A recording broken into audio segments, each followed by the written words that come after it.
আসসালামু আলাইকুম প্রিয় ভাইয়েরা, কেমন আছেন? আশা করি ভালো আছেন। এটা তো অন্য ইন্ট্রো দিয়ে এলাম। যাই হোক, আমার ডায়েরি এর আজকে গত 18 নম্বর ভিডিওতে আপনাদেরকে স্বাগতম। সময় খুবই কম। আসলে নামাজ পড়তে যাইতে হইব। এই কারণে আমি সংক্ষিপ্তভাবে তাড়াতাড়ি এখান থেকে চলে যাই। সময় খুব কম আছে। আর একটা মাহফিল আছে আজকে আমাদের এলাকায়। ওইখানে যাই আমার একটু ট্রাই করতে হবে, কিছু গজল গাওয়ার চেষ্টা করতে হইব, কারণ এরকম সুযোগ সবসময় আসে না। আজকে মাহফিল, অনেক বেশি গরম লাগতেছে। আমি কি ফ্যানটা চাইলাম 1 মিনিটে একটু, কারণ আমি এত কষ্ট করে ভিডিও করে লাভ কি? এত ফ্যান না চাইলে এত গাইমে গুইমে আমি অনেক কাজ করে আছি, বুঝছেন? এই কারণে আমার শরীরে একটু ময়লাও আছে হয়তো। অনেক বেশি ব্যস্ত আমি আমি যদিও আমার কাছে কোনো কাম নাই, তারপরেও না আমার মতো ব্যস্ত কেউ নাই। এটা কথা আছে না, কি জানি কয়, কুত্তার কোনো কাম নাই, দৌড় ছাড়া তার কোনো হাঁটা নাই। আমি নিজের আবার কুত্তা কয়ে এলাম নাকি? মানে আমার কাছে কোনো কাম নাই, কোনো কাম নাই। আমার কাছে মনে হয় কি আমি ব্যক্তিগতভাবে কোনো কাম নাই, যেই কামের কোনো ইনকাম নাই, ওইরকম কিছু কাম। দেখ, এটা কি আজের কথা কইতেছি। বাড়ির কিছু কাজ করছি, আর অনেক কিছু, সব কিছু কইরা মানে সবসময় ঘামের উপরেই থাকতেছি। গোসল কইরা কি থুয়া কি কম, ডায়েরির কথাটা করার সুযোগই পাইতেছি না, ডায়েরি থেকে আগে দিতে পারতেছি না আমি। যাই হোক, 1 মিনিটে ফ্যানটা সাইরে আসি। এত কষ্ট কোনো জ্ঞান নিয়ে বুঝেন নাই, প্যান্ট চারা হয়ে গেছে। আচ্ছা যাই হোক, শোনেন, সর্বশেষ কী কইছিলাম, আমি খুব ইমোশনাল কথা কইছিলাম। সর্বশেষ রমজান মাস ছিল, ওই সময় কোনো মজা টজা করিনি আমি, অনেক সুন্দর করে সুন্দর কথাবার্তা বলছিলাম। সর্বশেষ এরকম বলছিলাম যে খায়রে কুন আয় ফুলা গনিমত শুমার উমর যে বেশতর ব আঙ্গে বর আয়াত গর না ফুলা না মানাত। কাম সারছে রে ভাই, নিজে যেমন পড়তে পারি না কি লেখছি আমি, এটি কেমনে কী করুম আল্লাহ ভবিষ্যতে। মানে চর্চা না থাকলে যা হয় আর কি। ফার্সি ভাষা এটাদের কইলাম, এটার মধ্যে কইছে কি, হে অমুক ব্যক্তি ভালো কাম করো, বুঝছো, এবং জীবনটারে গনিমাতে সময় উমর, এবং নিজের জীবনটাকে মূল্যবান মনে করো। মানুষের ওয়াজ দেওয়ার বেলায় খুব দিতেছি, নিজের বেলায় এগিয়ে আহে না আমার। আমার আল্লাহ তুমি আমার কবুল করো, আমার জানি আমার জীবনটারে মূল্যায়ন মনে করি। যে বেশতারকে, মানে ওই ঘোষণা আসার, অমুক ব্যক্তির এই ধরনের ঘোষণা আসার পূর্বে যে অমুক ব্যক্তি আর নাই, মানে মাইকে আপনার ব্যাপারে এই ঘোষণা হওয়ার পূর্বে যে আপনি আর দুনিয়াতে নেই, সুতরাং এই সময়টা আসার আগে আপকো বহুত আচ্ছা কাম করনা পড়েগা, ऐसा ही यहाँ पर লিখা हुआ है। তো যাই হোক, তারপরে একটা জিনিস কি, এটার ব্যাপারে গত ভিডিওতে, মানে লাস্ট ভিডিওতে বলা হয়েছিল, 16 নম্বর ভিডিওতে। তো এখানে আবার বলতেছি যে না হারচে, পরেরটাতে লেখা আছে যে না হারচে বকিমত কেহতার বকিমত বেহতার, মানে যেই জিনিসটা, এমনটা জরুরি নয় যে যে জিনিসটা হচ্ছে বকমত কেহাতার, মানে যে জিনিসটা আকার অনেক ভারী হবে বা অনেক বড় হবে, এমনটা জরুরি নয় যে বকিমত বেহতার, সেই জিনিসটা দামে অনেক বেশি হবে। এই কথাটা মূল্যবান, বাট আমার মাথায় এখন খুব বেশি নাই এটার উদাহরণ। এরকম উদাহরণ কীভাবে কী করতে পারি আমি? উদাহরণ মনে করেন যে কী কইতে পারি উদাহরণটা, আছে না অনেক কিছু, যে তারপরেই আছে, এই জায়গায় আছে, আমি কই আশাতু নাজিফাতুন ওয়াল ফিলু জিফাতুন। আশাতু মানে বকরি, নাজিফাতুন বকরি পবিত্র, বকরি খাওয়া হালাল, ঠিক আছে। অল ফিল মানে হাতি, জিফাতুন আর হাতি হচ্ছে অপবিত্র। হাতি আকারে অনেক বড়, বাট ওটা খাওয়া হয়তো জায়েজ নেই, বা ওটা হ্যাঁ ঠিক আছে খাওয়া জায়েজ নেই, তাই তো লেখা। কিন্তু ছাগল আকারে অনেক ছোট, কিন্তু মূল্যবান অনেক। মূল্যবান বলতে হালাল, ওই প্রাণীটা খাওয়া যায়। তারপর আর একটা জিনিস, এই সেম টু সেম এগুলার উদাহরণ আছে, মানে অনেকটা গল্পের মাঝখান থেকে একটা কবিতা, এগুলো ছোটো ছোটো। তো তারপরটা লেখা হলো আকল্লু জিবালুল আরদি তুরু ওয়া ইন্নাহু লাআযমু ইনদাল্লাহি কদরাও ওয়া মানজিলান। আকল্লু মানে অধিক ছোট, জিবাল আরদি পাহাড় সমূহের মধ্যে থেকে অধিক ছোট জমিনের মধ্যে, তুর পাহাড়টা দুনিয়ার অনেক পাহাড় সমূহের মধ্য থেকে একটা ছোট পাহাড়, যদিও আযমু ইনদাল্লাহি, তবে মর্যাদার দিক দিয়ে আল্লাহ তাআলার নিকট কদরা ওয়া মানজিলান, তবে আল্লাহ তাআলার নিকট সেই তুর পাহাড়টা অনেক মর্যাদাবান, ওই তুর পাহাড়টা অনেক সম্মানিত। মানে বিষয়টা মাথায় আসতেছে না, তো বেশি চিল্লাইতেছি, তো বেশি তাড়াতাড়ি করতেছি, তো এই কারণে বিষয়টা আমার মাথায় আসতেছে না।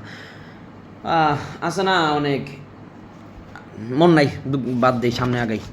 আপনার অনেক কথা আছে, যা মাফ করুন, এগুলো এরকম ব্যবহার ঠিক না, এখন নাই আর কি, খুব তাড়াহুড়ার মধ্যে করলে।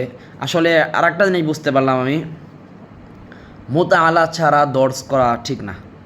এটা একটা দর্সের মতোই, যেমন আমি আমার যে এই জিনিসগুলো আপনাদেরকে মানে আমি জানি না দেখে তো না, এখন আমার ওই সময়টা দরকার যে সময় আমি লাইভে আসতে পারবো সরাসরি। মানে আমার এই যে ভিডিও করে সারা যে করতেছি এখন কখন আপলোড করুম, আবার মানে আবার নেট থাকবো কিনা, বাবা আপলোড করতে পারবো কিনা, আবার একটু দৌড়াদৌড়ি আমি এক জায়গায় যাবো একটু, আবার একজন আসবো 3টার দিক দিয়ে, আবার ফোন দিব নাকি এই মুহূর্তের মধ্যে আল্লাহ জানে, এই চিন্তাও আছে ভিডিওর মাঝখানে। এখন মেন কথা হলো কি, এই সব কিছু মিলে মনে করেন যে মোতাআলা দরকার ছিল একটু, মানে আগে পইরা রাখা যে কী কমু, আমি একটা প্রস্তুতি নেওয়া দরকার ছিল, সেটা না নেওয়ার কারণে আমি অতিরিক্ত কিছু বলতে পারতেছি না। তো যাই হোক, আপনারা যতটুকু বুঝতে পারেন এই ছোটোখাটো, এখন তো মানুষ বেশি লং ভিডিও পছন্দই করে না, এই যেগুলো আমি রাখতেছি কি স্মৃতি হিসাবে, যে কোনো একটা দিন আমি ভালো কথা বলছিলাম, আবার বাস খামুনি কি যে নিজে মানছিলাম না, এর তো আর বেজালই বেড়ে যাম গা। যাক, ওটা কোনো ব্যাপার না, পরেরটা পরে দেখা যাবে, আল্লাহ ভরসা। পরেরটা লেখা আছে আসফে তাজি আগার জোয়াইফ বুধ, তারপরে কি হিচ না আজ তবিলায় খরবা, হামচুনা আজ তবিলায় খরবা। ভিডিও করার খাতির একটু পড়া হইতাছে, তা না হইলে তা হইতো না। আচ্ছা যাই হোক, আসবে তাজি মানে ঘোড়া, কি ঘোড়া এটা? আসবে তাজি মানে দ্রুতগামী ঘোড়া, আগার জোয়াইফ যদি দুর্বল হয়ে যায়, হামচুনা তবুও আজ তবিলায় খরবা, তবুও গাদার চাইতে দামি। বুঝাইছে? বুঝাইছে বলতে এটার উদাহরণ কি, মানে ঘোড়ার একটা দামই আছে আলাদা। ঘোড়া কখনো মানে গাধার সমপর্যায়ে পৌঁছাতে পারবো না। এটা কেমনে কি কমু, এগুলা বোঝা যায় সহজ বিষয়, এগুলা নিয়ে মানে বিস্তারিতভাবে উপস্থিত একটা নলেজ আমার আসতেছে না। যে বড় মানুষ, মানে যেমন ছেলে কোনো দিন বাপের চাইতে বড় হইতে পারবো না, যত বড় হয়ে যায় দেহ মোটা হবে বাবার চাইতে, লম্বায় মানে দৈর্ঘ্যতে মানে হবে বাপের চাইতে, ছেলে লম্বা হবে, মোটা হবে, স্বাস্থ্য ভালো হবে, অনেক জ্ঞানী হবে, সব কিছুই হবে, কিন্তু বাবার যে বয়স ওই বয়সের চাইতে বড় ছেলে কোনো দিন হইতে পারবে না। ঠিক আছে? যার সম্মান বেশি, মানে যে জিনিসটা কাজের উপকারের, ওই ঘোড়ার কথা কী কইতেছিলাম জানি, আসবে তাজি মানে দ্রুতগামী ঘোড়াটা যদিও সামান্য সময়ের জন্য দুর্বল হয়ে যায়, কিন্তু ঘোড়ার আলাদা একটা দামই আছে। ওই ঘোড়ার দাম গাধার দামের সাথে কখনো মিলা যাবে না, কারণ গাধার দ্বারা ওই কাজটা হইব না যে কাজটা ঘোড়ার দ্বারা হবে। ऐसा ही कुछ সময় এমনি জায়গা কি থুয়ে কি কমু। তা আমার দেশে খুন্না গুফতা বাসাদ আইব হুনা রসনে হুফতা বাসাদ, এটা খুব সুন্দর কথা। ইচ্ছা করলে এটা দিয়ে অনেকক্ষণ কথা কয়ে আমি আমার 10 মিনিট কাটাই দেওয়া পারি। এটা একটা সুন্দর কথা। কথাটা হচ্ছে এমন যে, তা যতক্ষণ পর্যন্ত মারদে সুখুন, কোনো মানুষ কথা না বলবে, তা মারদে সুখুন না গুফতা বাসাদ, এলা কী কইতেছি, যাই হোক, যতক্ষণ পর্যন্ত কোনো ব্যক্তি কথা না বলবে, আইব হুনা রস নে হুফতা বাসাদ, ততক্ষণ পর্যন্ত তার দোষ গুণ জানা যাবে না বা প্রকাশিত হবে না।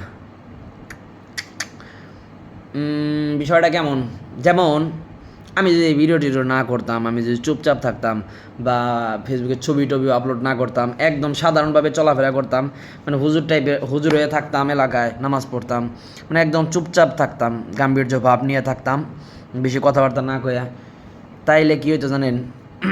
তাইলে মানুষ মানে একটু আতঙ্কে থাকতো যে আমি কি বুদাই এই কারণে কথা কই না, নাকি দুইটাই। চুপ থাকার কারণ দুই ধরনের হইতে পারে। কারণ আপনি যতক্ষণ পর্যন্ত মুখটা বন্ধ রাখবেন, হয়তো ততক্ষণ পর্যন্ত আপনি সম্মানিত, আবার এমন হইতে পারে মুখটা খুললে আপনি অসম্মানিত। আবার কিছু মানুষ এমনও আছে যারা মুখ খুললে আবার অনেক সম্মানিত হয়ে যায়, তো চুপ থাকলে অনেক মানুষ তারা দাম দেয় না। আছে না অনেক মানুষ, আমি এমনও মানুষ দেখছি যাদের সাথে অনেক কথাবার্তা বলছি বা অনেক চলা এই করছি, মানে তখন তারা কিছু মনেই করতাম না, কিন্তু একটা সময় মানে আইসা দেখলাম কি যে হঠাৎ একজন মানুষ রে, যে যেমন এই যে কৌমি টেলার্স নাকি অন্ধ মার্কেটের এক লোক, মানে তিনি টেইলার্সের এক মালিক, মাস্টার আর কি। তো তারে আমরা ওই দোকানে দেখতাম, তখন ভাবতাম যে মাস্টার মানে টেইলার্সের দোকান করে এই করে। ও বাবা, একদিন পরে তাবলিগের বয়ান করার জন্যে ওই যে আয়েশা মসজিদের ওইখানে আসলো। আরে কি ভাই মারাত্মক চমৎকার বয়ান করছে, আমার কাছে শুই না আমি কই আল্লাহ এই মানুষের প্রতি আমার এই ধারণা ছিল না। ওই যতক্ষণ পর্যন্ত মুখ খুলে না ততক্ষণ পর্যন্ত আমি বুঝতে পারি না যে তিনি কি। তো যাই হোক, পরবর্তীতে যখন দেখতে পারলাম যে তিনি তার মুখ খুললেন, তার গুণ প্রকাশ পাইলো। আবার কিছু মানুষ আছে অনেক বোকা শোকা, তারা মনে করেন যে যে এমন বোকা যে তারা চুপ থাকলেই ভালো, কথাবার্তা কইলেই ভুল কই উল্টাপাল্টা কইব, তার গ্রামের ভাষা প্রকাশ পেয়ে যাব। এই মানুষগুলো চুপ থাকাই ভালো, হয়তো তখন তার দোষ প্রকাশ পাইব। যাই হোক, 10 মিনিট হয়ে গেছে, এর চাইতে বড় বানাবো নাকি? আর একটু বড় বানাইলে সমস্যা কী? কারণ দেখে না এখন থেকে বড় করে ভিডিও বানাই এলাই, আবার সময়ও নাই। যেহেতু নিয়ম করছি 10 মিনিট করে বানানোর ভিডিও, সুতরাং 10 মিনিট পর্যন্তই থাক। তাহলে সর্বশেষ আমি কী করলাম তা আমার দেশে পর্যন্ত ডাক দিয়ে রাখলাম। তো ভালো থাকবেন, সুস্থ থাকবেন, দেখা হবে নতুন একটা ভিডিওতে যদি আল্লাহ তাআলা আমাকে জীবিত রাখেন আর এটা আপলোড হয়। আসসালামু আলাইকুম ওয়া রাহমাতুল্লাহি ওয়া বারাকাতুহু।